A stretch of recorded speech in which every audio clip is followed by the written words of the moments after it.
Rugalekerekea Mwari. Nino maskata uno regaidi chenge Mwari. Vakandisvitsa mukati meguta rino reBuruwai. Haleluya. Amen. Mufaro wangu maskata ano kuchingamidzana nemi vanamai nanababa, vakomana nevasikana vakabata paivhangeri yaMwari. Haleluya. Amen. Asi regai nditange ndapa kukwazisa kwangu masikata ano ndichitanga kunyange nemuradakadzi wangu bai Masowani. Ndofunga vazhinji munovaziva. Handina kukwanisa kuuya navo kunyange parwendo rwokutanga. Nhasi ndadzokazve parwendo rwechipiri, handina kukwanisa kuuya navo. Ndakabva kumba tose tikauya tikavasiya muHarare. Ndikati muradakadzi inini regai ndimbonotsvaga basa kuBuruwai. Haleluya. Takadzidza kuti kana munhu uchinotsvaga basa hautakore mudzimai nguva iyoyo.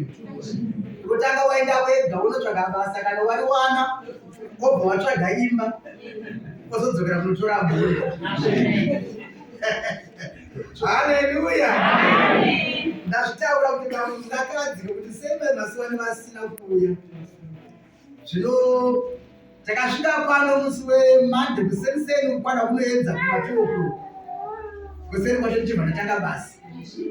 Haleluya.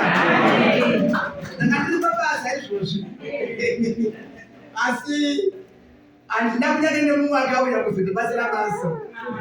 Ndanga ndiri paKAB ndichishanda everyday. Zvino Murungu nezuro ndobvati muranda waMwari basa rinenge rapera iri. Ndikati ko zvino hamuri kunditendera here kuti ndingopinda svondo mangwana ndikwazise vanhu ndobva ndaenda zvangu. Zvino ndandiri kuzivisa kuti basa rangu rakapera. Mafana tiri kuenda. Ndakapiwa pei yangu nezuro izvozvi ndemari muhuro.